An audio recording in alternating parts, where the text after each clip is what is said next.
Major Fred Galvin is here to talk about his book and many other things related to, well, Afghanistan, corruption in the institutions of the United States of America, and whatever you guys want to talk about. So keep the comments coming in and questions, because it's your chance to ask somebody who wrote the book called A Few Bad Men, The True Story of U.S. Marines Ambushed in Afghanistan and Betrayed in America. And when I read this, this is my takeaway. Okay, so correct me if I should not have taken this away. I'm just like reading this into it.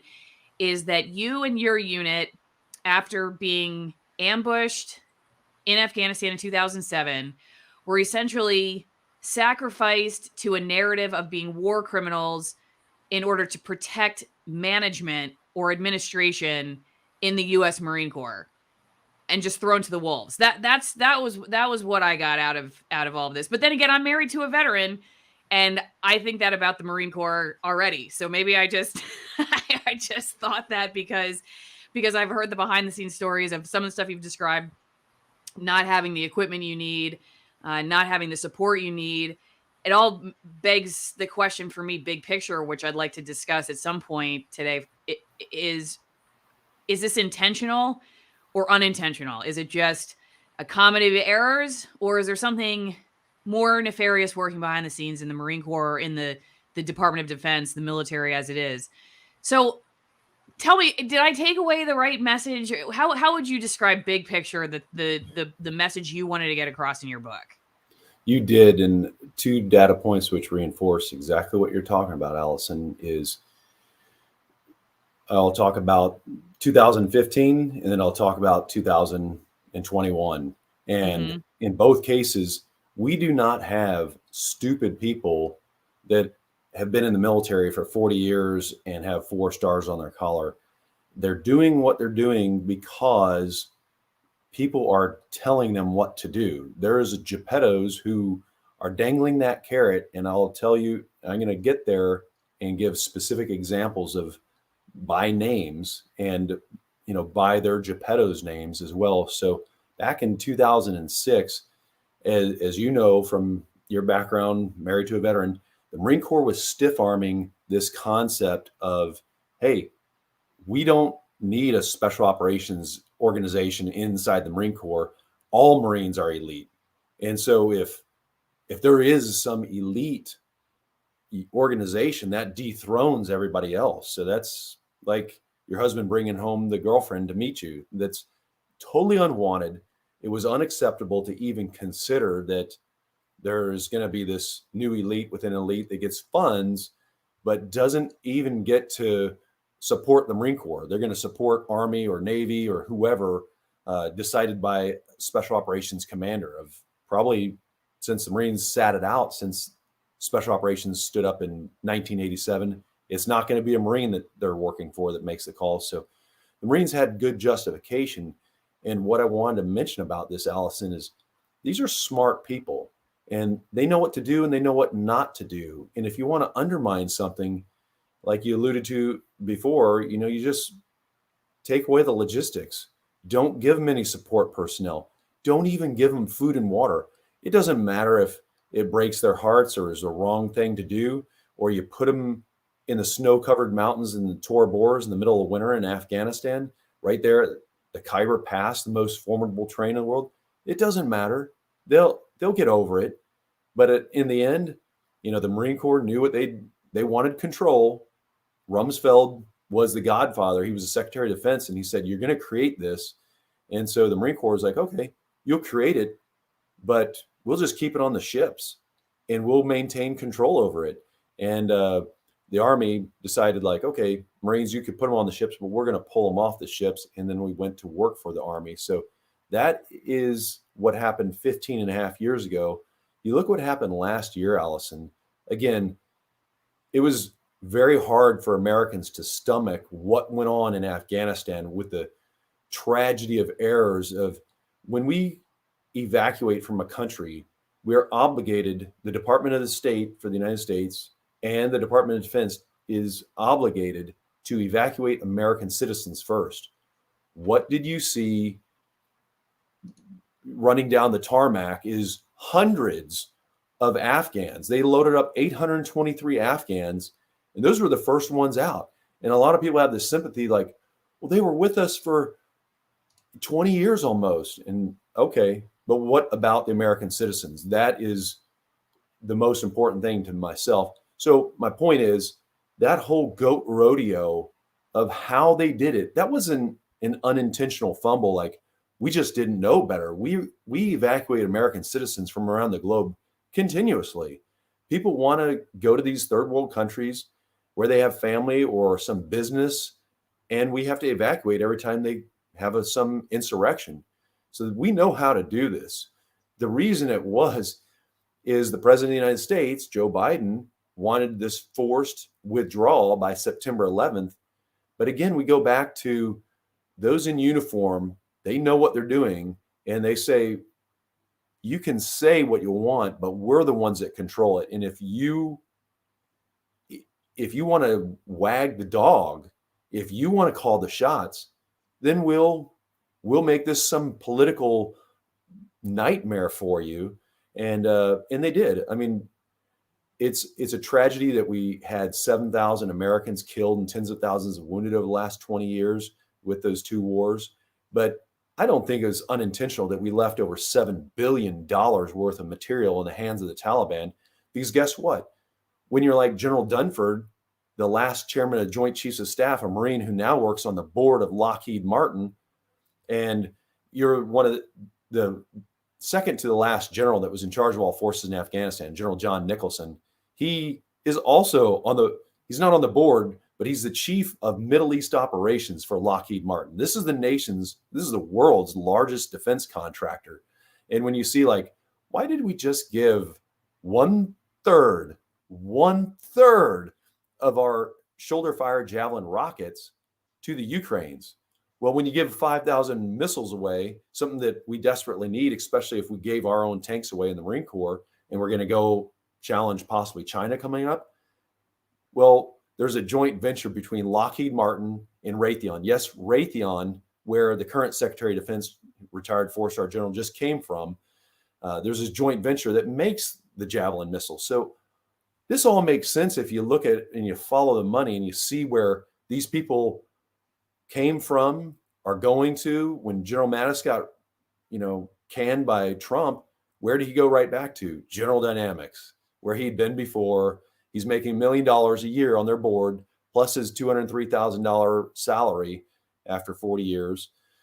So this is big business. It, Allison, is the number one line item for non-discretionary spending. After you get rid of all our entitlements, this is the most expensive thing that American taxpayers pay our tax dollars towards. And we're not getting it at any kind of a discount. You're paying full price, America, but are you getting your return on your investment? Because the next war mark my words, I'm not a politician, but mark my words, we will be at war with China. And when Nancy Pelosi just figures out why, what's the purpose of not sending a diplomat to Taipei? When you send the Speaker of the House and you provoke these things, now we have this war exercise as we speak in the Americas, right there in the Caribbean, hosted by Maduro of Venezuela, with Russia, China, and Iran in the Caribbean Ocean, just a few hundred miles off our coast. We're looked at militarily as weak. And all these companies, Raytheon, General Dynamics, Lockheed Martin, all of them, they're looking forward to a war. They're not going to fight it. Their children aren't going to fight it, but they're going to make a fortune off the profits of this. So that's my open, Allison. So ask me. Yes, that's all, Your Honor. Okay, let's go back to your book, because all the stuff you just said, maybe I should ask this as a question, not pose it as a comment, but would you have signed up to be a Marine if you believe this, that you believe now, back when you enlisted? Absolutely not. You can't. So would you recommend people enlist as Marines right now? After we purge our ranks of these bad men. So we have this, people call it the swamp. Well, there in DC, what's the lowest part of the swamp? Right there in Arlington, where the Pentagon is. That is the the lowest part of the cesspool. And when you read the book, A Few Bad Men, Allison, you're reading about treason. This isn't a Jack Carr. And I like that he wrote this book and all these topics and terminal list and all these things that are out there. Stu Scheller, a lot of people have talked about this betrayal, this scandal, people making money, the upper ranks being filled with empty suits. This is all true. It's not just some trending topic. These generals, and when you read this book, and I'm going to give you some very specific examples, they literally committed treason. These are traitors who threw us under the bus. This General John Nicholson, who I just mentioned, the Army general, he was a colonel back then, and he was the one that was pounding the table. These Marines need to go. He said in a speech to the Pentagon press corps live from Afghanistan that this was a terrible, terrible mistake. This is after we got blown up and shot at on both sides of the street and conducted a counterattack to fight our way out of this ambush. He said, this was a terrible, terrible mistake. It was a stain on our honor. These Marines killed innocent Afghan civilians. And then he went off to pay them the average 4 years average Afghan salary to 19 who were allegedly killed. So the other thing that really ruffled his feathers and that led him to jumping to the generals when he was a colonel was 5 days after this ambush, he stated that these Marines are out on this patrol and they're going in and around Jalalabad. I've got 2 separate reports and they're in an area that they're not supposed to be in. And you fast forward to the trial. We went to a war crimes trial, the longest war crime trial in Marine Corps history for anything committed in Afghanistan. I was one of the co-defendants in that trial. Colonel, then Brigadier General Select, he was still a colonel, didn't have the guts to show up. So he did it in a video teleconference from the Pentagon where he was stationed. So he pipes in, and not the prosecution or the defense, the president of the panel. So these are fancy terms the military uses. So it's a senior jury member, they, according to the rank. So then Colonel O'Rourke, that's his real name in the book. I forget what we pen named him, but he pins Colonel Nicholson to the mat. He said, hey, you're objecting to this whole thing, but in both of these orders that you and your staff received, it says that they were going in and around Jalalabad. So, and then Colonel Nicholson comes back and says, I didn't see that. I don't know how I could have missed that. Then that's my fault. I would have given them the benefit of the doubt. So he says on the record, unfortunately, in there, what I described to you just a minute ago, Allison, it's not some secret Jason Bourne knock list or the locations of satellites in orbit. It was a gunfight, unclassified, didn't need to be classified. But they classified Nicholson's testimony to protect him. I fought for 11 years to get this declassified. It's all declassified. But 4 years after that trial, after Nicholson admitted that he was wrong, he has this lady, Carlotta Gall, a reporter for the New York Times. She's writing this book and has been printed as of 2014 called The Wrong Enemy. Page 116, he says, there was problems with leadership and training. So he continues and he elaborates. I'm just paraphrasing here. He continues to dump on us to perpetuate that we murdered these civilians and got away with it. And the poor Afghans, here's a guy, Nicholson, and I could go on and on about every single one of his deployments. His first deployment, he had the highest casualty rate. Second deployment, he restricted he was in charge of the south of Afghanistan. He restricted the rules of engagement. The year over year casualty rates for Americans went up 104%. His third deployment, those Americans killed by insiders, the Afghans that we were training, went from 35 Americans killed to 61. Everything this guy does, to include his last one where he's saying the Taliban is tired. They want reconciliation.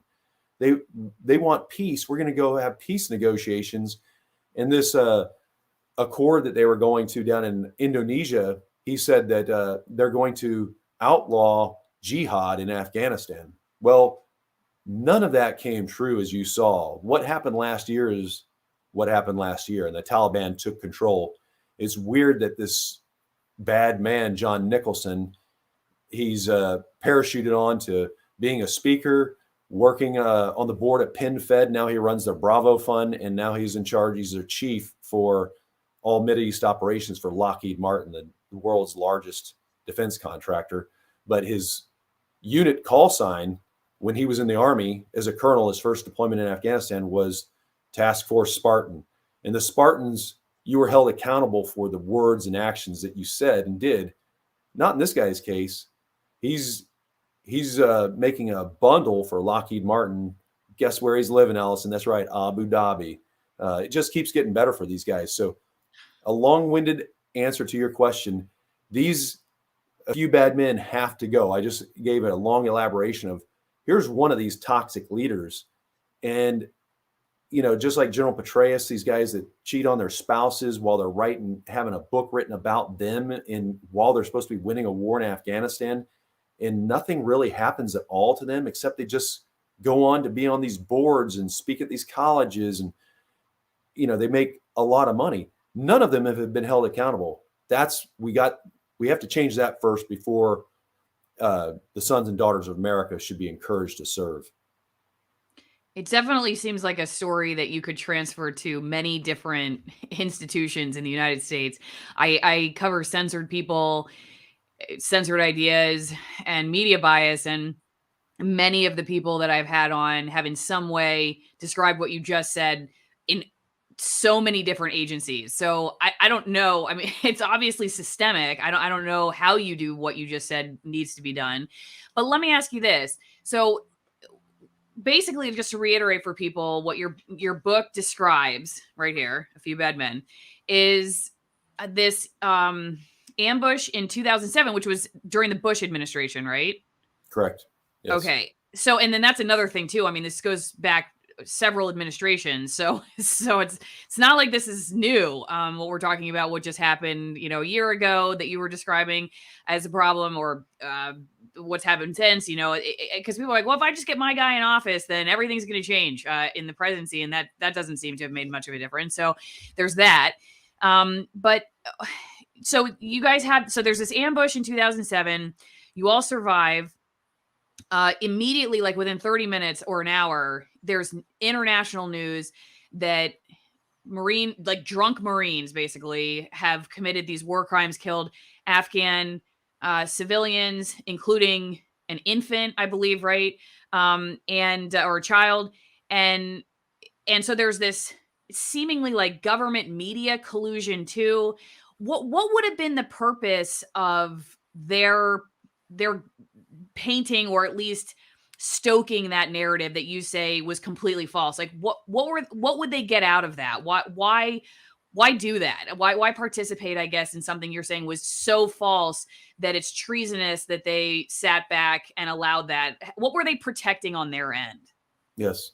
So two things when you talk about they, and I'll explain both of them. So first, let's talk about the Afghans and then the Americans. So on the Afghan side, they being the Taliban. So the Taliban are very sophisticated. They don't have nice R&R locations, and they don't go home and have dwell. I mean, they're over there fighting. And I know some of them have these little spots around the world they go to, but for the most part, they're in it to win it. They're believers. And what you have in their situation is they had a higher operational tempo and more knowledge on how to win and use our technology against us. Look at what they did on 9/11, 21 years ago, coming up here very close, Allison, is they didn't invent, Boeing aircraft. They didn't, they weren't the Orville and Wilbur Wright. They had nothing to do with it, but they used our technology against us as a weapon. Same thing. They didn't invent the internet and the World Wide Web. They just used our technology against us. So they, just like on 9/11, realized like we don't have to invest in all this, technology and these resources, but we can invest in training and organize to have these strategic outcomes. So in the case in case in 2007, what they did is they planned this ambush. So if they kill us, huge victory. Great. And because that was a logistics node right on the Afghan-Pakistan border. So all these foreign fighters are getting radicalized. They're linking up from there, and they just wanted the Americans away from there so they can continue to fuel. Think Amazon fulfillment center. This is a distribution node that all these foreign fighters come here, they get matched up with their handlers, and they get pushed out. That's what it was. So if they kill us, victory for them. Now, if they lose, they already had this pre-made story teed up. And after you were in the media at that time, what we had from the beginning of the war in Afghanistan was, you saw, and regrettably, Mr. Pearl was decapitated. So there is huge risks, huge costs associated with sending reporters. And one of the things that a lot of agencies were doing was, hey, we'll have some guys that stay inside the wire, and then we'll pay some locals. But when you pay locals in a Taliban-controlled village, you're going to get propaganda. It looked like you were going to say something. Go ahead, Allison. Yeah, well, I was going to ask you too about, you also mentioned the influence of Pat Tillman's death and the cover-up initially, that he was killed by Taliban when he was in fact killed by friendly fire, and how that affected. So I was hoping you could bring that in too, because I thought that was an interesting connection. That is a huge connection too. And that goes more to the U.S. side, which I'll segue to in just a second, because I wanted to. Okay. So these Taliban, they knew, so they led after the first report went out on the BBC radio, then it hit New York Times, it hit everywhere. They reinforced it with mass rioting in Jalalabad. It went up to the president of Afghanistan, Hamid Karzai, who publicly condemned us because he was under pressure. So we see how the Taliban were influencing not just the media with information warfare, but with rioting. They were influencing their government to take the action that they wanted. And that's one of the things that prompted our American generals to buckle and kick us out. But some of the things that were going on first in the U.S. military, and then I'll talk about at the political level. So in the U.S. military, I want to talk about, there's 4 separate incidences that happened that shortly preceded this. One was the unfortunate friendly fire casualty of Corporal Pat Tillman, who, was a collegiate all-star football player and all-star in the National Football League. He decided, he wanted to serve his country. In the military, up to the highest levels, covered it up. They shamefully lied about how he lived and how he served and died. And they knowingly covered this up. They were caught red-handed. The mother of Patrick Tillman, Mary Tillman, they launched 5 different investigations. So this one data point, along with other investigations on the Marine side, from an incident with Ilario Pantano, who's a Marine second lieutenant in Fallujah. Then there was a Haditha incident, then a Hamdaniya incident. So these 4 incidences caused this reaction in the military that, hey, we have to investigate swiftly and comprehensively. So what we're going to do is, we're not going to be accused, the senior leaders are never going to be, accused of not investigating. They'll dogpile their own guys because it makes them look good. I'm not holding anything back. So I'll send in an army of Gestapo to tear these guys apart. And that's what happened in our case. They sent 45 criminal investigators and 4 prosecuting attorneys. But what also was going on at that same situation, and I think this is my opinion, these were unrelated. So the military had their reasoning why they dogpiled on us so fast and so heavily. This was unprecedented, where they used 49 prosecutors and investigators to come after 7 guys. Then they narrowed it down to 2 of us. We don't fight with odds like 7-1 against us. But then politically, you're absolutely right, Allison. This was in Bush 43's second term in 2007. So you had, going into a general election, you had the Obama-McCain general run-up. And there was, at that time, you saw this full-page hit ad in the New York Times. It said, "General betray us," because there was a surge into Iraq. A lot of Americans, there was over 100,000 Americans fighting, many getting killed, wounded. It was on the nightly news. It was very unpopular. It was very expensive. America didn't want any more of this. So this was being played in the media that, well, if you vote for that war hawk, McCain, you're going to get more of this. Now what do we have? We have Marines murdering women and children in Afghanistan. So I didn't realize that at first, that we were the political pawn that was being used out there in Afghanistan, which up to that time was kind of a sleepy hollow. It was not this main effort like we saw in Iraq, but our incident was used very strategically in a political campaign for the presidential election. That, hey, this is, so we were dumped at by our military. Obviously, we expect the Taliban to do what they did in Afghanistan, but by our own military and our own politicians making these public comments during the criminal investigation, it really nailed our coffin shut. And you read in the book, you're like, yeah, these guys they came at us from every angle, and it looked hopeless. And it literally was. When you read the book, it's chronologically what happened. And that should never happen to American service members, where the due process is destroyed and there is no presumption of innocence. But that's what happened with all these senior officers making these public statements.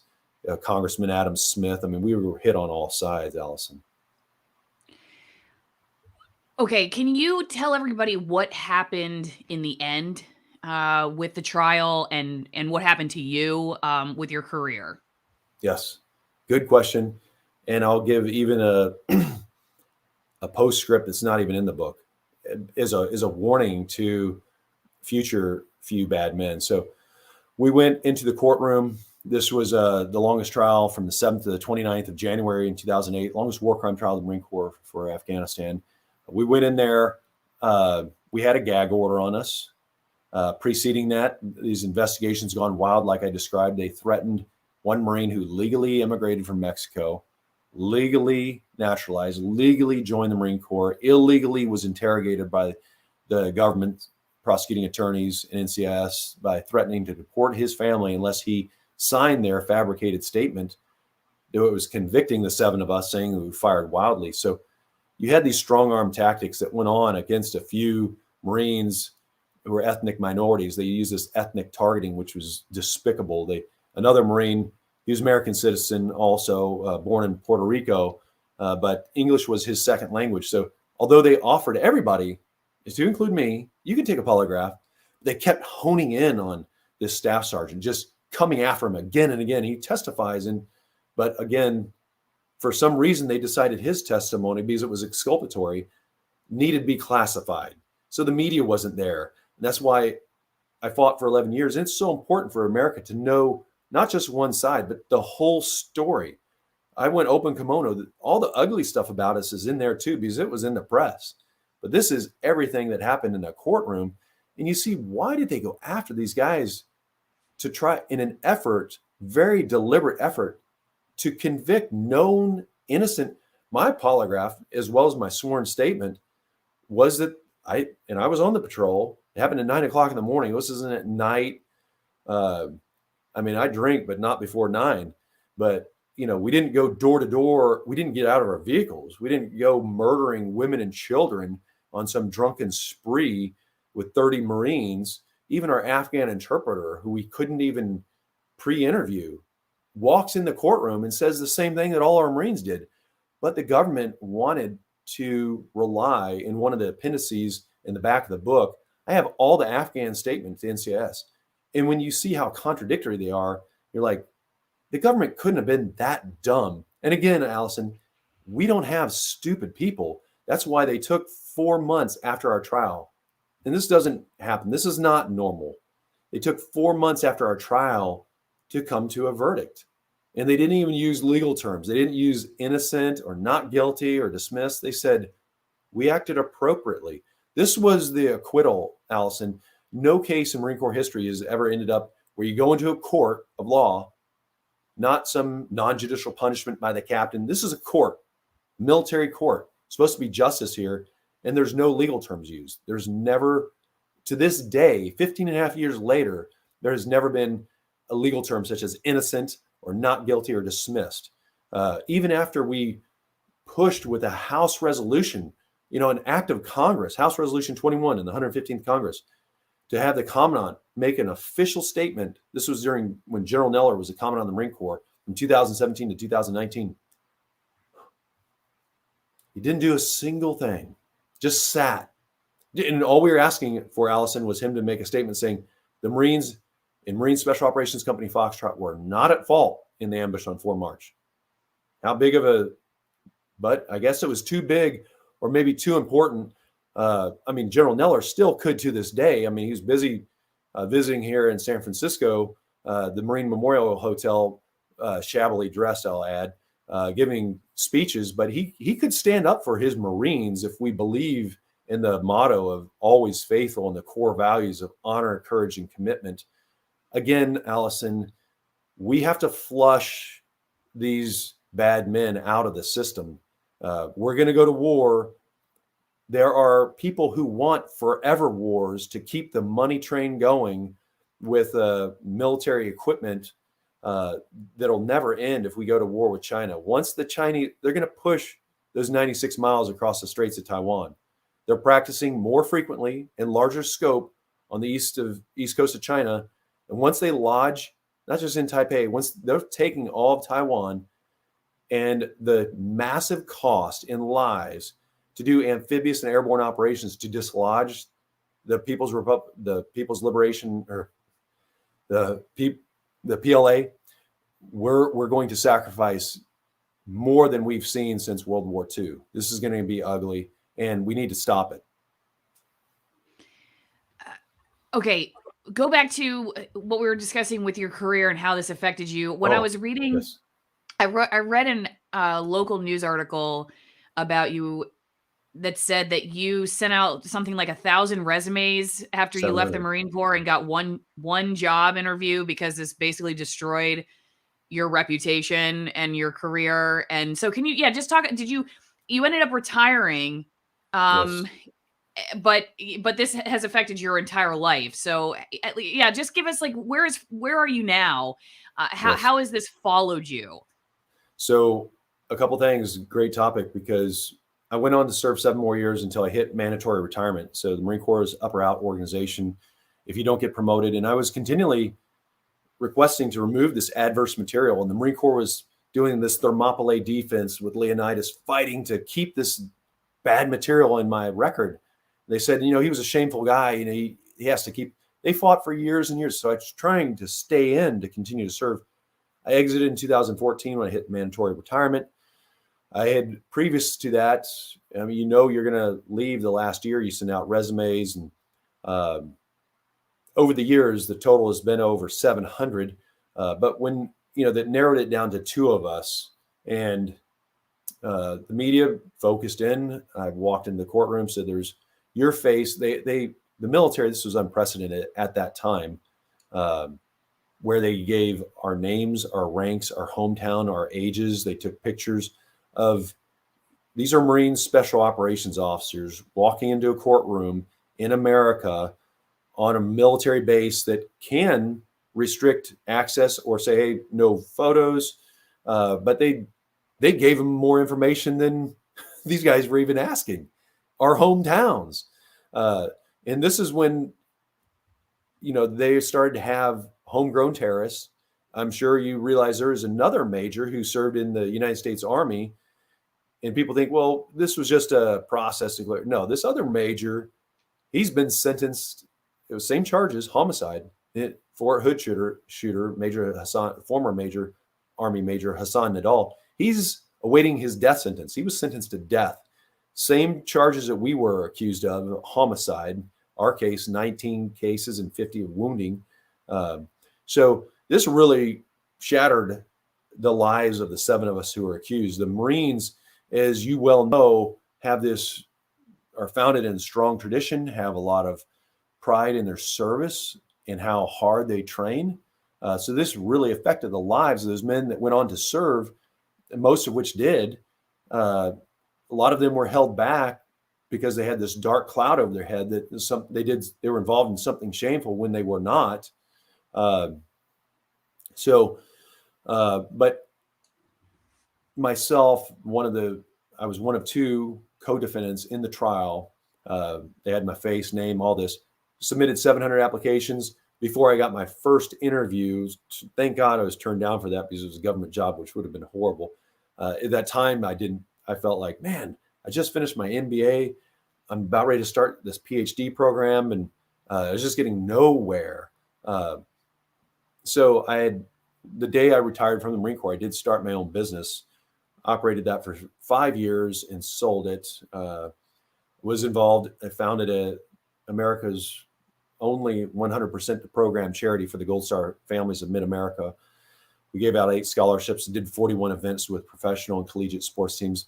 We did a lot, but the ability to sustain work was hard. So just like in the reconnaissance community, we live by a creed, and that, we talk about standing out amongst the competition. And when you go through hardship and adversity and you suffer, I believe that makes an individual stronger in the long run. And some things just continued to happen. Finally got a job offer, moved to Hawaii, and worked in different capacities there for 4 years before getting on with this position I now have with Tesla, which I'm so humbled and grateful. And honestly, I'm not saying this, I mean, I do love my job, but I'm seeing, in a call yesterday with Elon Musk, a real leader. I mean, somebody that's like, hey, and he's very vocal. I work 6 days a week, 7 when possible. Here's a man who believes in what he does. He's in it to win it. He's not like some of these other guys that are like, oh, I'm the figurehead and doesn't have skin in the game. You talk about skin in the game. This guy is in the factory. It's just amazing to see his mind, and he's thinking about, natural resources globally and scarcity. And, he's tracking big picture all the way down to the molecular level of this company. And he's 100%, not 99.9. Every cell in his body is in it to win it. And it's just amazing to work for a CEO that is completely committed. That's what we talk about in the military. When they assume command of an organization, they hand them the flag and they say, this is a traditional symbol of complete commitment. I've seen it now for the first time when I looked up I had a few really good leaders in the Marine Corps, but now it's awesome to see that with Elon Musk. So things have turned around, not just for myself. I've seen the 7 of us who have gone through this, and what they've suffered has made them stronger, better, sharper, just tenacious.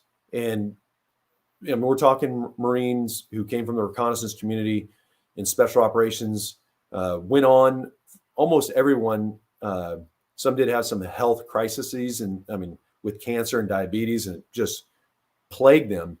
But they went on to continue to serve overseas. And what these guys do now, some of which I can't even talk about, is just phenomenal. The amount of continued service and sacrifice, not at these high echelons necessarily, but as far as what they've done in their heroism, it's just amazing to have served beside these. And as soon as I get off this call, I got another call with a senior enlisted from that platoon. And these are people that are just humble, but they are amazing warriors and brothers that I will consider brothers till the day that I die.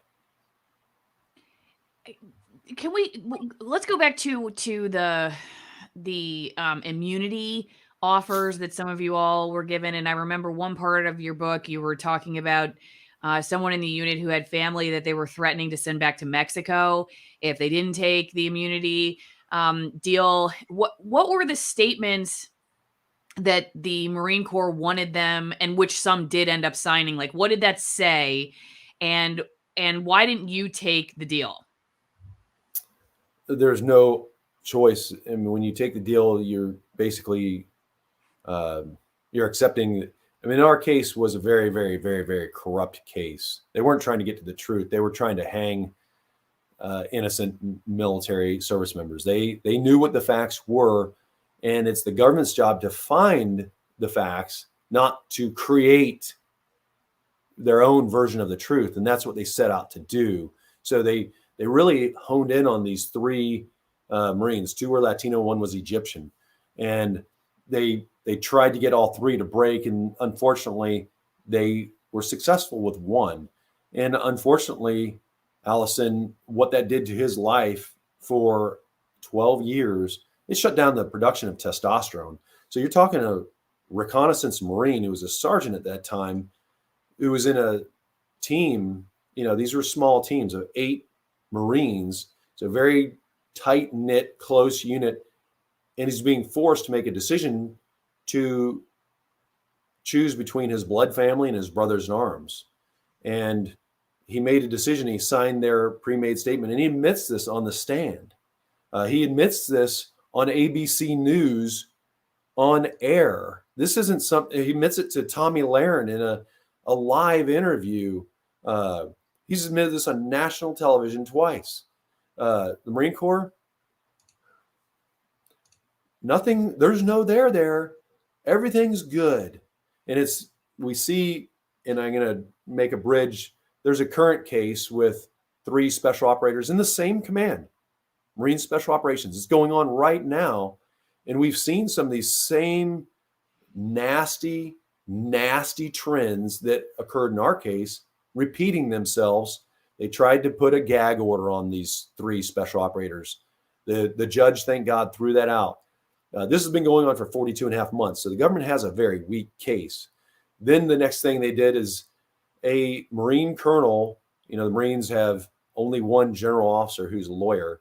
So the next senior, they send a Marine colonel down from the Pentagon, a lawyer, makes comments, says to these 8 Marine defense attorneys down in Camp Lejeune, just coincidentally drives 5 hours down the road, corners these guys in their office, these 8 Marines these are attorneys compelled to tell the truth. They all signed sworn affidavits stating that, this guy went in there and strong-armed him.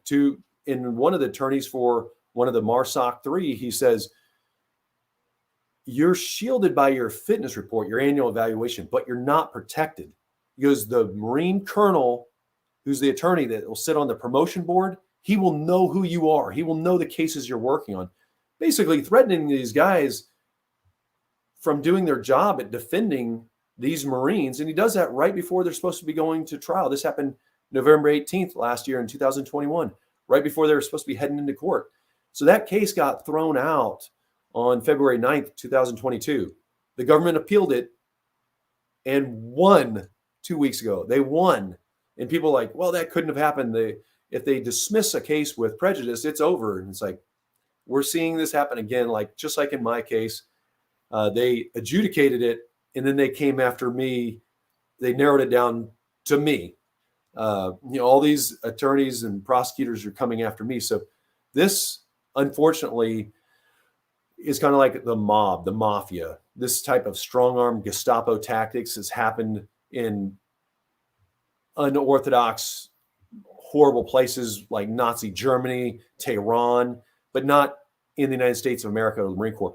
In the Americans that are listening to this and that read this book, you have to take action. This is a nonfiction book. This went on. It's going on right now with the MARSOC 3.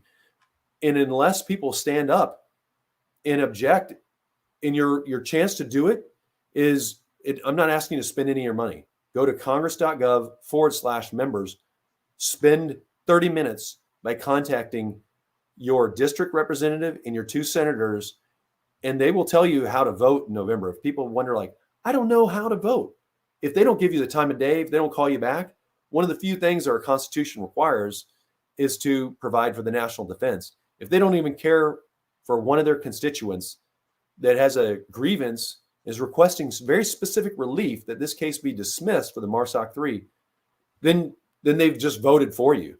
Get rid of them, because we cannot have an effective military if they're demoralized and led by incompetent, immoral commanders. Okay, I got a few questions for my audience before you go, if that's okay. But absolutely. I want to make sure I don't forget to ask you about the media, since that's my background, and what you think, not just in your particular case, but big picture, the role that okay, for instance, in your particular situation, you mentioned that the wire services were the ones that got your story, and then of course they push it everywhere, and then everyone just regurgitates what they say. So if the AP gets it wrong, everybody gets it wrong. We all go down together. And in my opinion, being a stenographer for the Taliban is the same as being a stenographer for the Department of Defense. If you're just regurgitating government talking points, no matter whose government it is, to me, it's still pushing propaganda and it's not journalism. And so, how did you? I guess what did you learn about the role of the mass media in foreign conflict, in just narrative in general, I guess. And what would your advice be to journalists who would hear from you to do a job that you feel like would be more journalism and less propaganda? Very good question. And having grown up in Eastern Kansas and being very naive, they tell us many things in the military, and it actually protects those at the top that control the information. So they tell you as you're a young Marine that don't ever say anything to the press. If they ever come up to you, no comment, don't say anything. And they say the same thing like, hey, these lawyers, don't have anything to do with them. Lawyers are, crooks, and they say the same thing about congressmen. You got to watch out. They're sharks. Don't ever make a comment or contact your congressman. So that really does protect the senior most military people, allows them to have the power of the information. But I say that all because when the media, the military has control over the information, they put a gag order on their service members. They're attempting to control the information so that they can release what they want to be said. And in our case, they were classifying things that didn't need not just defense witnesses, but character witnesses, people that hadn't been to Afghanistan, that had nothing classified to talk about. Anything that was exculpatory, they became classified, and they'd move the media not out in the lobby. They didn't want to hear words. They moved them 2 buildings over and put them on the second floor, literally. This is in the book. This is facts. So the media, in my mind, there's 2 things.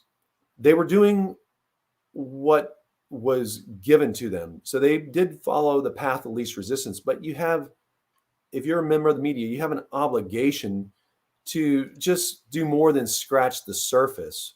There's members of Congress that you could have asked. You could have, shown that the media, that the military is not providing information. They are closing the door. So those are all things that I did learn, and the things that I would recommend to people in the military is just like these guys, the MARSOC 3. They're being shelled right now. They're under fire, and they're feeling the heat.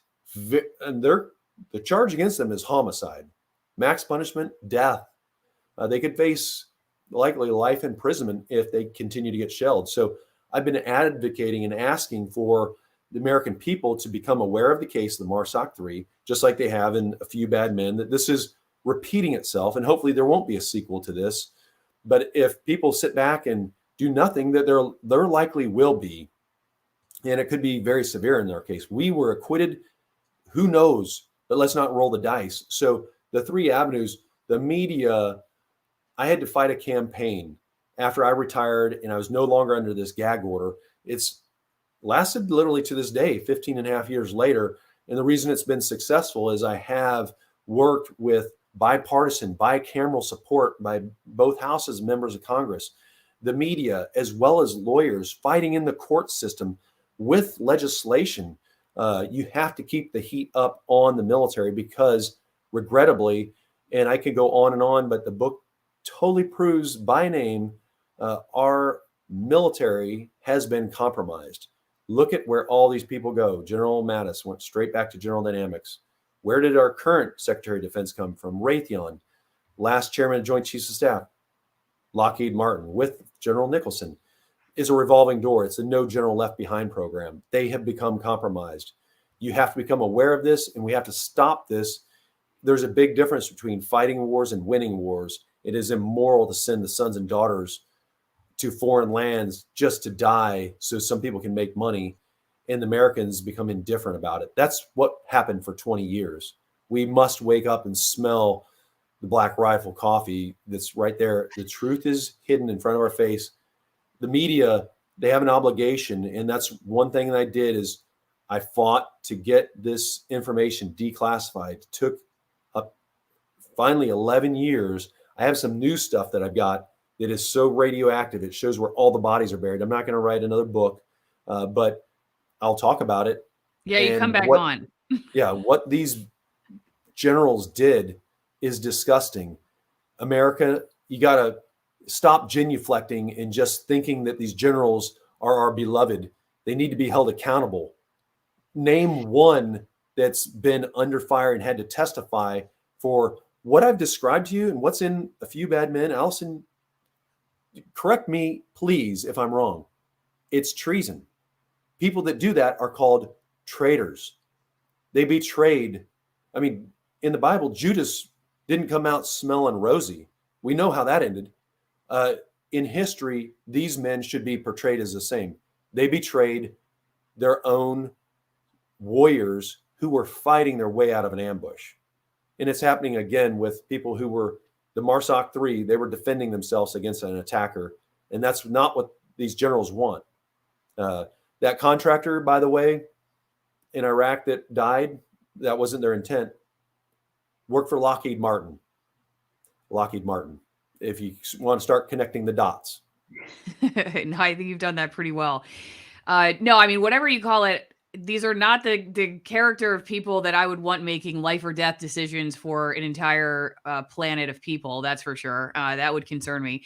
Hey, since you brought up Black Rifle Coffee, my viewers drink twinenginecoffee.com/Allison. So I'm going to give them a quick shout out since we brought it up. I wasn't gonna promote my sponsors, but since we brought it up, smell the Twin Engine Coffee. Wake up and smell the twinenginecoffee.com/Allison.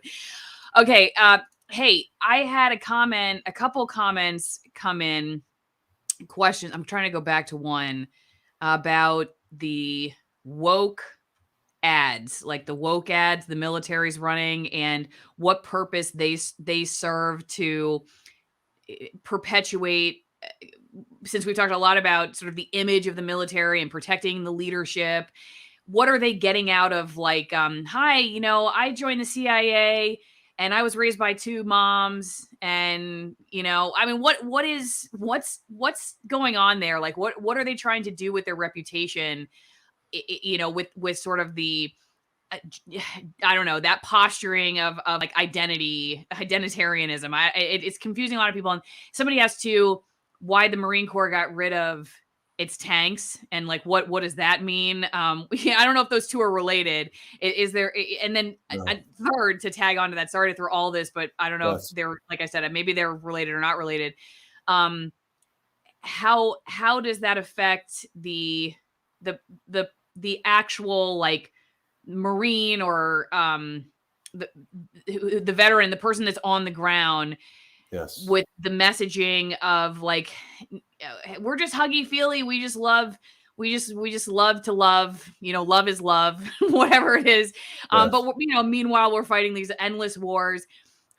It's hard for me to believe that there are people who, like, actually buy that. But apparently I don't know. I would assume they wouldn't do this if they didn't think it worked in some regard. What do you think about all that? Well, two things. First, with the tanks, because anybody that loves military topics, they love tanks with big guns. And but bottom line is, those are sunk costs. And the Marine Corps is a small organization, so we're not going to get a bunch of more tanks. So what we're looking to invest in, I mean, when you look at Lockheed Martin, they make advanced 5th generation fighter aircraft. Those things have a lot of problems. Just Google search F-35, the Joint Strike Fighter. Same thing with F-22s. It's a little bit. It's actually much more reliable than the F-35. But these are the big companies that make, and they want investment. So sunk costs with the Abrams. The Marine Corps wasn't planning on getting any more. Some of that tied militarily to a strategy. We do need much more advanced aircraft, cyber, satellites. So getting rid of tanks, it's not actually as lucrative, because we're not going to do mass purchases for them. It's mainly replacement parts. I mean, I work for Tesla. It's primarily an automotive business. Life happens, parts break. the big money is on new equipment, just like new aircraft that are like $1 billion a copy. That's the future. So we just decided to, and guess who they hire? Again, Lockheed Martin. So all these guys go over there. And General Dunford is no dummy. He just left active duty 2 years ago and went straight to work for Lockheed Martin. Now we're acquiring all these F-35s, fifth generation fighters. So that's where money goes. There's reasons behind it, but it's all tied to money. The other topic he talked about is these woke ads. I will say on the 25th of April, I stopped. I worked for the Department of Defense for 4 more years.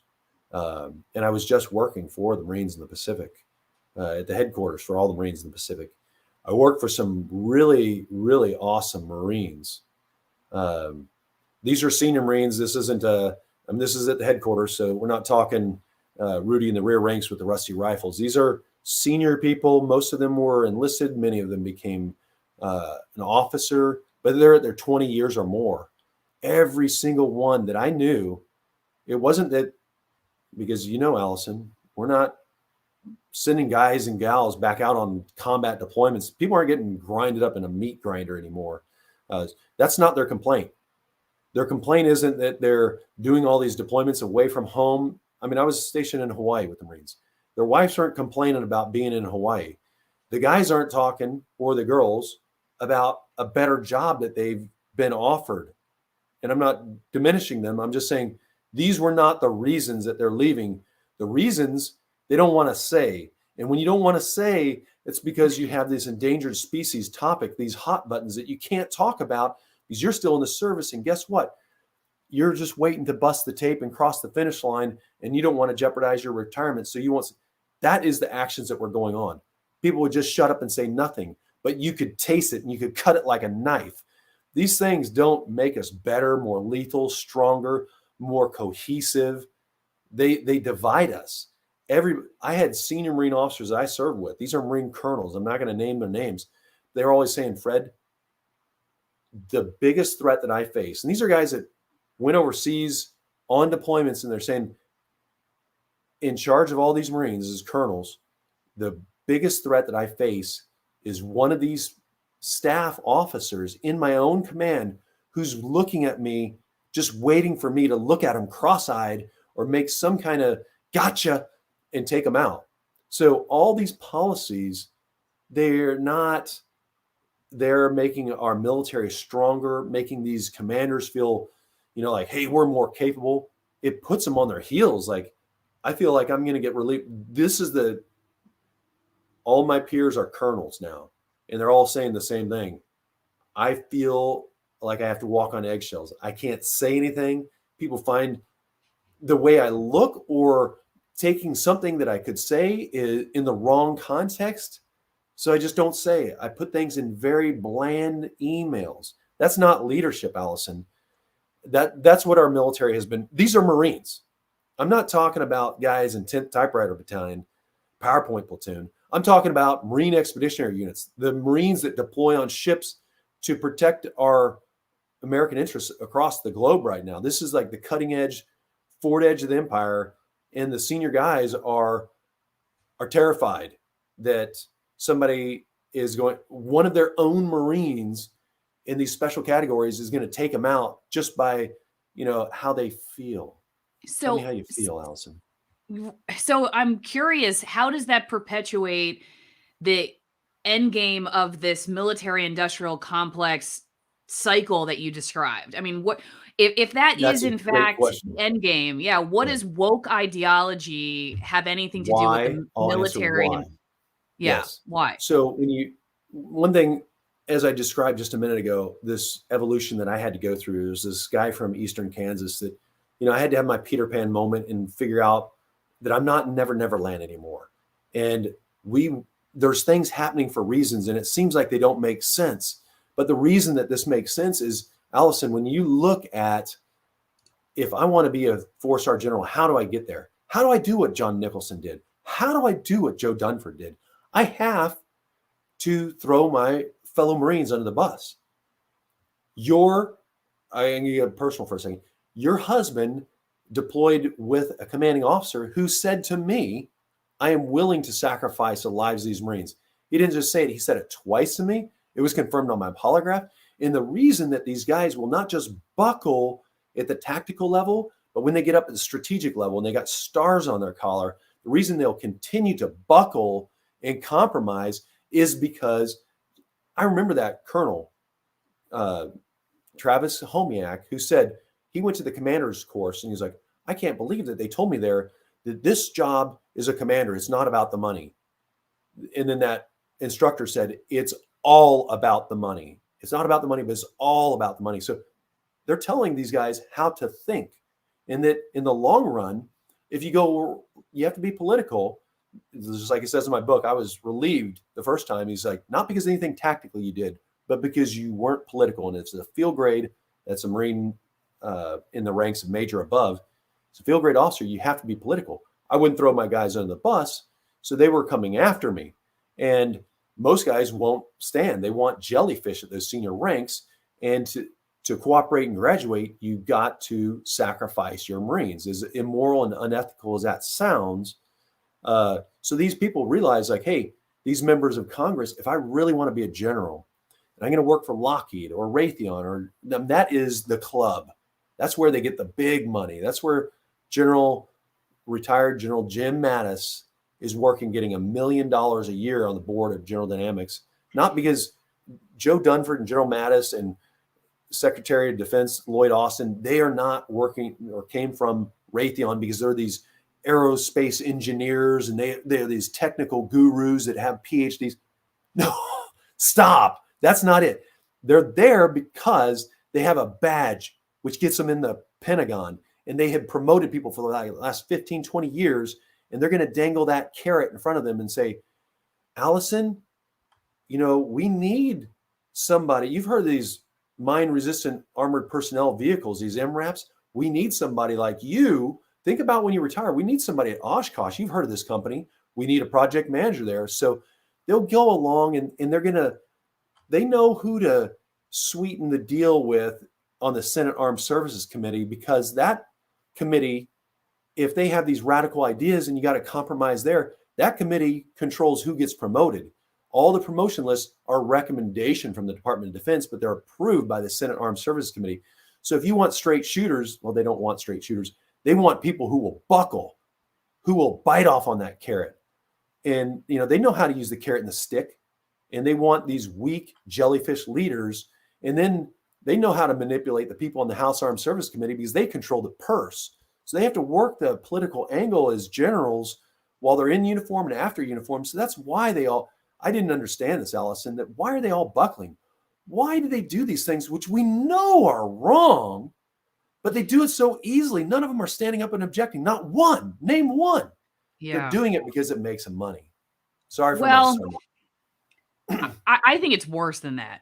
I think it's true evil in a very psycho-spiritual sense. I can't make sense of it otherwise, because there are really evil things done by people who have lots of money, and it does not make a whole lot of sense to me that they would need more.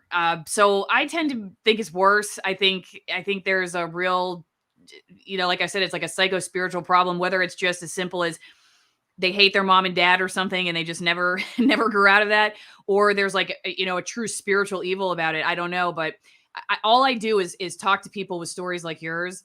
And then, COVID has been sort of a whole nother world, as I've talked to doctors and scientists who have faced very similar. I mean, it's, I guess in COVID's case, it was also kind of life or death. It was public health policy and people losing their jobs and whatnot. And just logic, money, it just doesn't seem to explain it. You just don't know, like they just don't know. No, they clearly know. There's clearly the information is there. So then what else is it? Is it money? But they already have a lot of money. I mean, a lot of these people, they have a lot of money.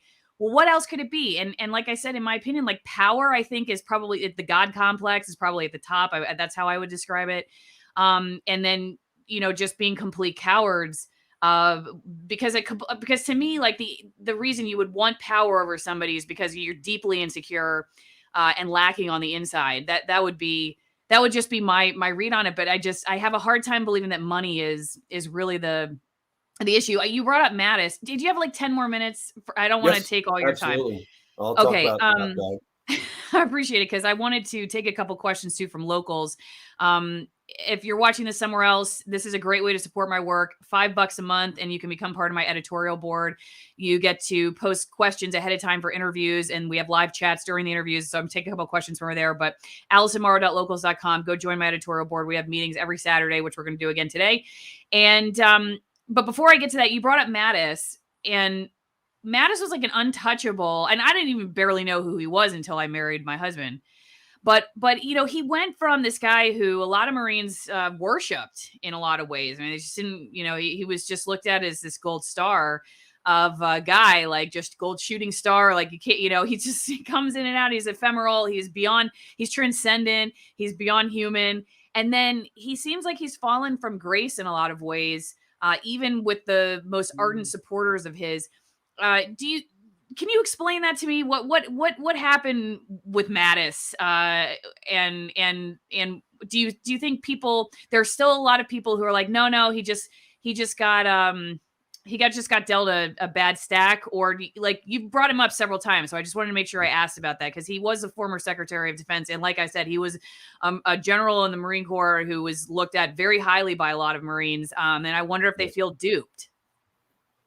Well, a lot of people are starting to see him for who he is. When you read the book A Few Bad Men, he's not just mentioned, but he is a central character in this book.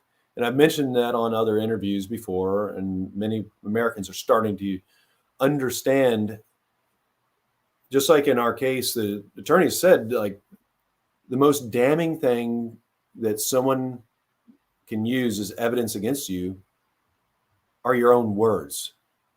And what General Mattis said in 2005, once he pinned his third star on, he said, hey, these aren't men, referring to the Taliban. He says, they go around slapping women who hadn't worn veils for 5 years. They don't have any manhood left.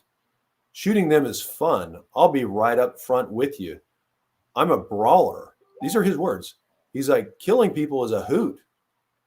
So he says all this stuff, and then they formed the Marine Special Operations Command.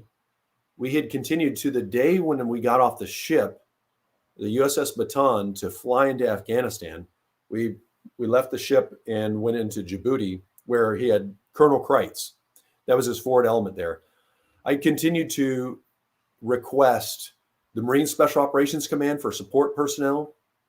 Continued to request, which was denied. We had a 419-man Marine Special Operations Support Group, the M Sausage. That's not some McDonald's breakfast menu item. That is an actual group of Marines designed to deploy and support deployable Marine Special Operations Unit. We were the first and only at that time. Denied all these guys. The ship, the Marine Expeditionary Unit that we deployed with, totally denied. To the day I got off, I just asked for one. I'd been communicating on email to Colonel Kreitz, who worked directly for then Lieutenant General Mattis, in charge of the Marine Central Command, all the Marines in the Middle East. I narrowed my request down to even just one guy, denied. Who denies those requests if you're a colonel, a general? He worked directly for General Mattis. So, but we go off into Afghanistan. We had some problems because we're in the Tora Bora Mountains. It's wintertime, the most formidable terrain in the world there at the Khyber Pass. We don't have any ability to self-sustain. We don't have food, water. The French special operations, they're just literally shit in the well. So we got some problems, and we can't even order our own stuff, let alone repair parts for our vehicles, radios, weapons. Does Mattis help us? No. The first accusation, we get kicked out. They turn the criminal investigation over to Mattis, who had the statements of the 30 of us that were on the patrol, to include myself, to also include my polygraph, taken by Terrence Victor O'Malley. Allison, you probably saw the movie Meet the Parents, and how De Niro was a CIA agent doing the polygraph on Stiller, the subject matter expert that they used, who he has a signed copy with De Niro and Stiller's signature on his wall, was the then president of the American Polygraph Association, Terrence Victor O'Malley. Did my polygraph, reviewed by the Texas and Georgia's Department of Public Safety. No deception indicated. No civilians were killed. Read the appendix in the back of A Few Bad Men on the Afghan statements. That's what Mattis, he's not, again, I go back to, and I'm not trying to praise these guys because they're not the smartest either, but they're not stupid. They're not stupid people. They believed what they wanted to believe because they wanted to scuttle Marine Special Operations.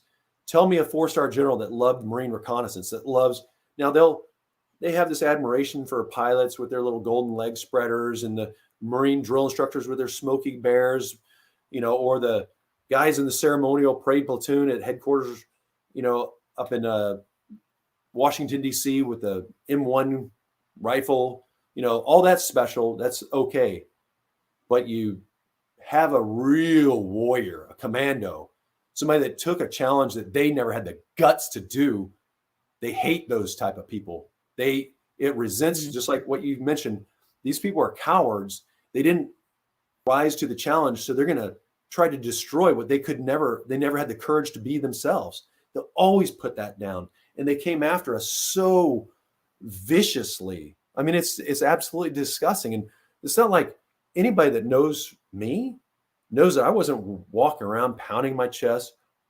I'm normally a mild-mannered, humble person. But they hate the fiber of who you are. And and that's why did General Mattis in his criminal investigation, he had all those statements from us. He had my polygraph. Why did he send an unprecedented 45 criminal investigators? People could say, well, you just said, there was this investigation from Fallujah, from Haditha, Hamdaniya. What happened to us was unprecedented. All those other cases were going on at the same time. I mean, Ilario Pantano's from Fallujah had been adjudicated. The number of attorneys and prosecutors, investigators, just a few. They narrowed it down to 7 in our case. The Haditha, there was 8. Hamdaniya, there was 8 personnel.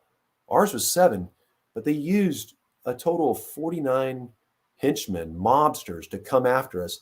And the level to put a gag order on us, that was Mattis. I've got it in this book right here.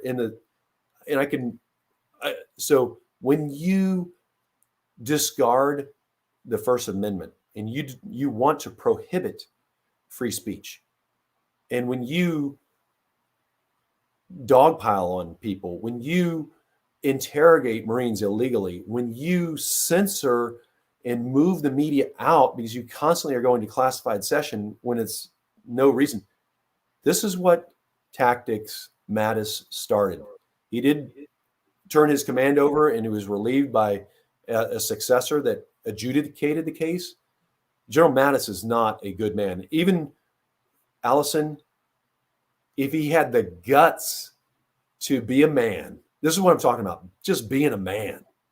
If he had the guts to be a man when he was the Secretary of Defense and we had the House Resolution 21 that sat on deaf ears from the Commandant, while Mattis was the Secretary of Defense, he could have said, hey, I'm going to adjudicate this. I'm not the service chief at the Commandant. I'm the Secretary of Defense. This case is over. And they said, well, we couldn't say that they were innocent. It wasn't a court-martial. Lance Corporal Sherratt, who regrettably just took his life 2 weeks ago, one of the Marines from the Haditha case, they didn't even go to a court-martial in his case. They went to an Article 32, which is another level above like a non-judicial punishment. It was not a court.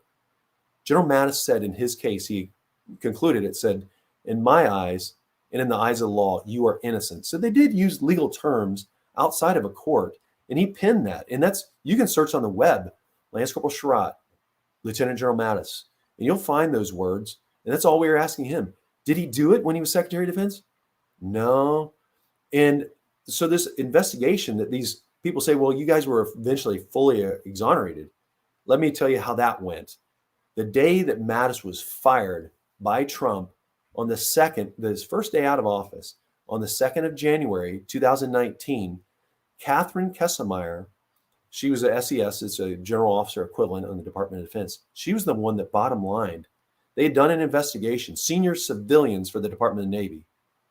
No Marine officers in uniform, not the mad dog, Mattis, trying to get things right, but senior Navy officers did an investigation. It was finished in May of 2018, but they waited.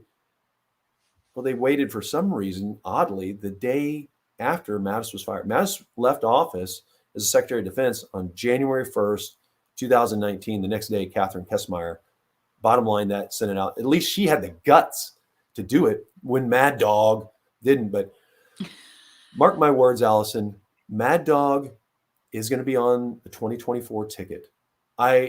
You think so? I am not compromising the source. He will be, and you'll see it. You're hearing it right now. Things are in place. He will. You're seeing the struggle for power. There will be one that rises to the top. Like you said, Allison, people in America, they want a hero. And do we have one in office right now? You mentioned this hero worship. This guy's, as you described, kind of sending mixed signals. Like some people were, but you see this guy, pot-bellied, lisp, bagged eyes, he's not a warrior, but he talks like one. Who are we talking about now? Mattis. Mattis still. Okay. I wasn't sure. I mean, I'm not describing The Rock. You could have been talking about Bill Gates for all I know. So I just wanted to make sure we're talking about the same guy. Well, actually, he was somebody that was success was merited. He worked hard, and I'm not getting into the man's morals. I'm just saying that the man worked very feverishly and hard and created something of significance, where Mattis just simply threw people into the bus. When you look at John Nicholson, you look at Mattis, you look at Dunford, these are people that, I'm not saying everything they did was wrong. I'm not saying everything they did was immoral. I'm not saying I hate them. You can't live with that. But what I'm saying is they made their careers, look at their actions, what they did. Read A Few Bad Men. Did they throw us under the bus? Did they betray us? Did they try to find the truth, or did they try to make fabricate the truth of their own? Mattis did the latter. So watch out. Watch out. All right. Last couple quick questions before you go. Could you ask him about what he thinks about the anti-war movements in the political lines? Is this anti-war activism by politicians helping the soldiers, or are certain talking points hurting them? Maybe you've already addressed it. Okay, she was talking about it earlier. Yeah. So I guess, like, maybe if I may be misinterpreting this, but if I'm understanding correctly, there's, I would say, on the populist left and right, if we describe it that way, which I always have a hard time describing what's going on politically, but there is concern, and I think rightly so, over U.S. intervention around the world. Again, like you said, the military-industrial complex, these endless wars. And I think the question is, if you were to call that like the anti-war movement, how does that affect those on the ground? Is this anti-war activism by politicians helping the soldiers, or are certain talking points hurting them? A good question. So there's two sides to that. It's critical right now with these massive threats that we have with Russia, Tehran, I should say Iran, and China, that we have a strong, capable, competent military. And I've seen this, as you accurately described, Allison, this this patriotism is waning. 21 years ago, when we were attacked, it was very united in the United States, and that's our strength. And having just worked the last 4 years in influence for the Department of Defense, I've seen what we are doing to our adversaries and what they are doing to us. And they are chipping away at our resolve. They've done the enemy has done the mission analysis. They see our strength is our unity, and that fabric has been torn badly. So America doesn't have that. I would submit that we have been compromised, not at the tactical level. Those frontline foot soldiers, men and women that's serving, they're doing their job, but it's these senior level, the echelons at the top, that are looking to how I can profit from this.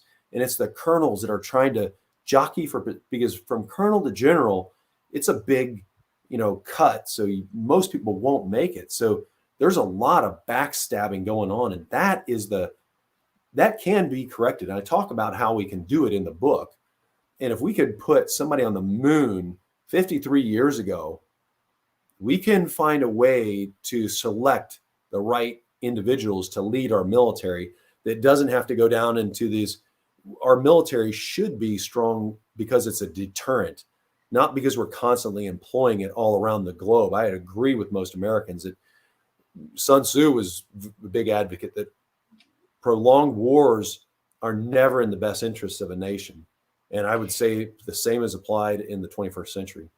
Yeah, well, it's like to go back to your point about patriotism. I mean, I think I look at that very differently now because I don't see anything patriotic about being unified under false pretenses to, you know, destroy people's lives. Essentially, I used to be somebody who would MC like Veterans Day and Memorial Day events when I was like in Tampa. I covered veterans issues, so I was often asked to do these events, and I thought I was very patriotic at the time doing that. And I mean, maybe somebody would say you were, but I feel like I'm more patriotic now as the person who looks at some of those events and the leaders you've described who put them together, and they go on television a couple times a year, and then they go, you know, the media goes to the shot of like the crying widow, and then goes back to the commander who's talking, you know, really frilly about service and sacrifice and all this stuff. And I look at it and I just call BS on a lot of it.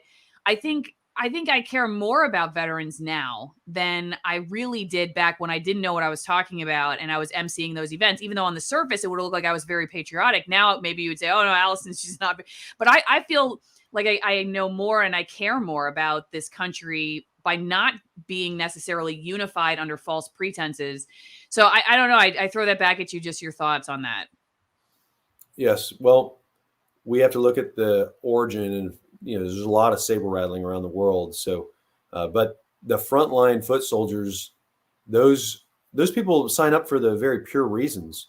It's once they get into some of these upper echelons and they start compromising themselves, and they start to see that, hey, this is big business. And Allison, I'm sure you've seen it, where some of these, the uber wealthy, that we're talking about people that have homes in different locations that are being flown into DC on private company jets that go in there and have coffee and have meetings at night with these guys, wine and dine and dangle the carrot.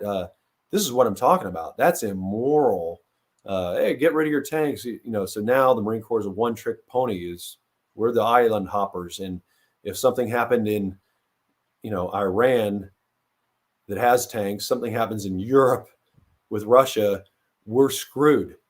So people are making a lot of bad decisions. And I just think that there's two categories.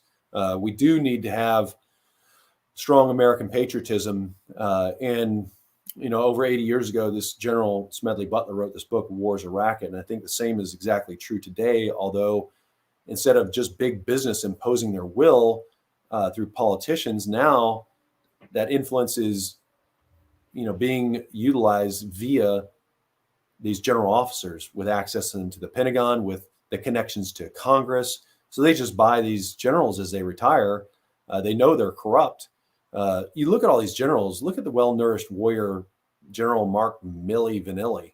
That guy is as counterfeit as Milli Vanilli is. Definitely not some chiseled out warrior. He's not some Chuck Norris or The Rock. That is the senior officer in uniform. I mean, bursting at the seams. It's disgusting. I saw this photo somebody sent out when he was marching with Trump across DC, and he was in camouflage utilities. Usually he's in that suit, which you can hide a lot in that suit, but he was in this camouflage utilities, Allison, and just looked embarrassing. When we have senior leaders that look like that, I mean, be honest, America, that's not our best. And that's what I'm trying to talk about is you got to flush and get this stuff out of the system, because that ain't helping. When our leaders look at that and they look at all this wokeism, they realize like now is the time. And when you go back to when Ronald Reagan was the president, I know Saturday Night Live was a little kid. They used to love to make fun of him. But people, our adversaries thought he was crazy. We got our hostages back from Iran, and people stopped messing around with us, and the wall came down. Those are facts. And I'm not talking about politics. I'm the most apolitical guy. But when you saw what happened when Trump was in office, Uncle Kim stopped launching missiles. We've had 31 ballistic missile launches this year by the North Koreans. We have this exercise going on in the Americas that I described, hosted by Maduro in Venezuela. I mean, you had Russia invade Ukraine. This increased frequency and scope, the size of these amphibious rehearsals off the east coast of China. They're doing that because we're looked at as weak militarily. We could have all the technology in the world, but they know that, like, it's paper tiger. Look at their leaders. Look at the well-nourished warrior, Mark Milli Vanilli. And you could see, like, this guy's a joke. Do you think our leaders, do you think the Chinese, who, it's a society that, was raised with pain and suffering. You think they look at that guy like, oh, he's like The Rock? No, he's not a Rambo. He's a bunch of chewed up bubble gum. You can see it. So anyway, my loyalty has always been to those on the front lines, not to this bureaucratic opportunist. And like I was speaking with not Patrick Decker, that's a friend of mine, speaking with Tucker Carlson on his interview, and he's just said, Fred, I see these special operators, and they are aggressive, they're sharp, they're intelligent, and they get out, and they're very successful. But these general officers, they're not sharp. He's like, this isn't our best. I'm like, I'm not going to argue with you one bit. You're absolutely right. That's how I feel, Allison. It wouldn't be the only area where leadership, by the time you get to the top, here we go. Die a hero or live long enough to become a villain. That's how I feel like sometimes you see leadership in the media and other places. As my husband is letting everybody know before we wrap up, if this makes you feel like you need a drink, you can also go to AllisonWinePromo.com and support my work over there. Okay, there were two last questions. How do you hold generals accountable when they honor the Corps as their highest priority? And are any of the other defendants on your case still on active duty? There's one other co-defendant. So there were 7 of us. One of the 7 is on active duty. 2 of us were what they call named parties, and we went in to be tried. He's in the reserves, and he also serves in another capacity in the government. All these guys went on to serve unless they could no longer medically, and they're heroes. So that was one of your questions. What was the second one again, Allison? I'm having a senior moment. How do you hold the generals accountable when the honor of the Corps is the highest priority? So it was interesting. Somebody had mentioned when our case went down, they were at the Pentagon. The Commandant of the Marine Corps at that time was General Conway, and his son, his firstborn son, went to officer candidate school with me, the basic officer course, infantry officer. So he's a peer, and he was not our best. He just recently retired as a colonel. But my friend, and generals, be careful what you say, because there's always somebody listening. And if you think you can trust everybody, anyway, he said, General Conway at that time, who was a commandant of the Marine Corps, said, protect the institution at all cost. And that's their mindset is, it doesn't make a difference what the truth is or that these guys did the right thing. It's the institution, because that has rewarded them again and again. And you look at so many, especially these Marine generals, look at Mattis, and you look at his career, and you look at the billets that he's held. These aren't guys that just, especially at the tactical level. Allison, your husband served at the tactical level. That's where people really earn their spurs and are defined whether they were a warrior or whether they're a waste. You look at Madison, he went on to recruiting and back in his home state. I mean, those are jobs that people like, and they're they're a lot easier than going and saying, hey, you know what? I want to volunteer at this rank as a captain and be a force recon platoon commander. And I want to suffer out there in the cold, nasty, wet sand. No, that's not what these guys did. You don't see any of them that did this. They all come from, you even see people say, hey, General Berger, he was a recon guy. There's a difference between being in a recon unit, just like these people that they've been in combat. They've checked the block. That's different than seeing the face of your enemy again and again and again and fighting at the foul language distance. Night and day difference there, night and day difference. Somebody that was a staff officer like General Berger was at 2nd Recon Battalion is different than somebody who was a platoon commander that did direct action raids night after night. Two people are hardwired different, totally different. So how do you hold these guys accountable? First of all, it takes you got to expose them. And it takes some of what I've been doing and what I've been describing. I've had this campaign using media, using members of Congress, like we're advocating to, using lawyers. I've got a lawsuit against the Secretary of the Navy and Secretary of Defense. Me right now, and it's not focused on me. It's a case to expose the corruption in that the entire organization is corrupt. In America, you have to understand, like, this is happening again. This is not a data point here, a data point there. This is not the Terminal List, some nonfiction exciting movie. This is real. You know, people, whether it's nonfiction or fiction, people are seeing this trend. Like, this upper ranks have been completely compromised. We got to do something about it. And the first thing is, just like I'm not an alcoholic, like in a 12-step program, we have to admit that we've got a problem. In America, we've got a problem. I mean, I served 27 years in uniform, 4 as a civilian for the Department of Defense, 31 years, and I just left. This isn't some minor case. This is stage 4, and it's metastasizing across. If we want the military to remain effective, you got to get rid of these senior leaders. And how do you do it? You first become aware, and then what we're doing right now, making more Americans aware in the media, and then advocating to members of Congress. Like I said, the easiest thing you can do to figure out how to vote, contact them right now on Monday morning, congress.gov/members. Figure out if they're going to give you the time of day. If they don't, then vote them out. Get rid of them. Because the American that's serving on the front lines is worth it, and they deserve competent and moral commanders. So step 1 would be, because the way it is literally is, I'm powerless. I admitted I'm powerless over the military industrial complex, and my life has become unmanageable. I guess then, I don't know if that's what you would say, but this to your point, and final question, that if we have civilian oversight to fight military corruption, what can be done when the oversight is the source of the corruption? Mattis is a liaison of the corrupt moving between the realms. The disease is entrenched. I mean, is suing the only way that you get around this? Everybody I talk to who's fighting back, they all have to spend gazillions of dollars and time and energy over years to sue. And then they're suing the government in a lot of cases, which is using taxpayer dollars. And as many people famously say that again.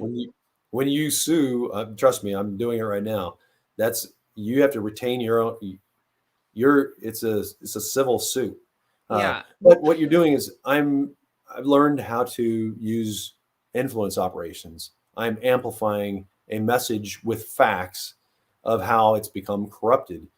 This case, it's incontrovertible facts. The Marine Corps is not immune to this corruption.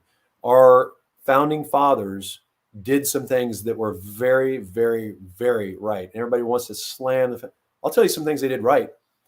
One of them is they realized to fight a war, people have to do things that they don't always want to do. And that requires obedience to orders. And that's when, at 17 years old, when I was an enlisted Marine and you took an oath, that oath is to the Constitution and that you will obey the orders of the officers appointed over you and the President of the United States.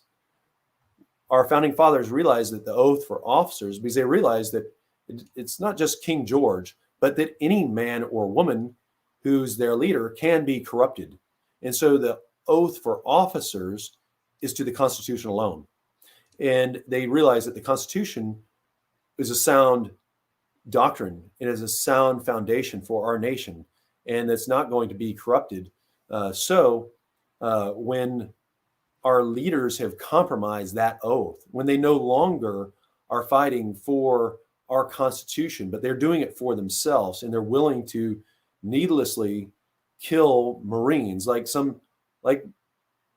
the battalion commander that your husband and I served for, verbally stated and repeated to me, as confirmed with my polygraph, that he's willing to sacrifice the lives of these Marines. At that time, I mean, this guy is still in circulation, still on active duty, training officers at, a military institution where they will eventually be commissioned and serve in the joint services. You can't have that. America, you got to wake up and smell this flavor of coffee. And you also need to. Can you say his name, or are you not saying his name for a reason? Homiak. I've mentioned his name. Colonel Travis Homiak is one of the few bad men that's mentioned in the book by name. He's one of the Pentagon, via the Department of the Navy in 2019, Catherine Kesselmeyer bottom line that document, scathing 12-page, he's mentioned in that repeatedly, stated that his action, that my reaction standing up to Travis Homiak, said it was justified. And it said his action in going against me was immoral and it was unjust. Those were the words not of me. Those are the words of the Department of the Navy. So people need to be aware this has been compromised, and it's just going to get worse. As I mentioned earlier, it's the number one non-discretionary spending. It's what we spend the most money on. And Allison, some of the other things that you spend a lot of money on, I'll just tell you one of them, and I'm making this assumption, well, maybe not in your case, but in others. Most Americans, your listeners, one of the most expensive things is your home. And when you spend a fortune, most people spend the rest of their lives paying it off. And when you spend a fortune on it and you have some kind of assurance that it's put together well and that maybe you have a guarantee, these people who were commissioned, using the word commission, to make sure that this thing is going to be in effect and provide a safe roof over your head for the rest of your life. Well, if you're continuing to spend money and you have this insurance policy and that all they want you to do is spend more money on it and it's not working, you got to get rid of the people that you're paying who are not making, if the house is leaking and it's got all kinds of faulty electric, you need to do something because it's not safe. That's where we're living at as a nation right now. Our leaders have been compromised. They're morally bankrupt. Not all of them, a good majority. Read A Few Bad Men, and this is not something that is my feelings or anything. This is their own words that they either said to the press or they said under sworn testimony that's now been declassified. You can't argue with it. It's not paraphrased. It's what they said in an ongoing litigation with prosecutors and defense attorneys. So read the book, A Few Bad Men, and you'll realize we were sold out. Thank you. Major Fred Galvin, the author of A Few Bad Men. Any final thoughts before we go? I have a million other questions. I know there are more questions from viewers. I'm sorry we didn't get to all of them. I've already taken way more of his time than I said I was going to. Any final thoughts? You can come back on and we'll talk about more of this another time. But I know there's got to be some better lunch or something you can go to than I have a guy named Corn Pop that's always in my chat, and it's making me really hungry right now for popcorn. Okay. Anyway, I know I'm 8 months pregnant, so don't stand in the middle of a pregnant lady and her popcorn. Yeah. Final thoughts. I really appreciate your taking all the time. Yes. Unfortunately, my case is not a one-off. There are 3 special operators who've dedicated their lives. They signed up to serve in the military when we were attacked. They have served their entire service during a time of war. They've deployed repeatedly. They've been awarded for heroism. They've been wounded. They went on a deployment to Iraq in 2019, and one of these Marines, African-American enlisted Marine, was violently assaulted twice. And when this gentleman came in, a retired Green Beret, 275-pound bodybuilder, it was coming in, to punch this Marine the third time, one of the other Marines came in and did exactly what he was trained to do. The Marine Corps, since the time a guy or girl goes into boot camp, they're trained on the Marine Corps martial arts program, and they have to continue to train, earning different colored belt systems until the day they leave the military. They did what they were trained to do. They didn't dogpile. They didn't use any. And this is a system that teaches one mind, any weapon. So they didn't use a belt, a knife, a boot, any weapon to kick. They used one punch. And these three are being tried right now for homicide.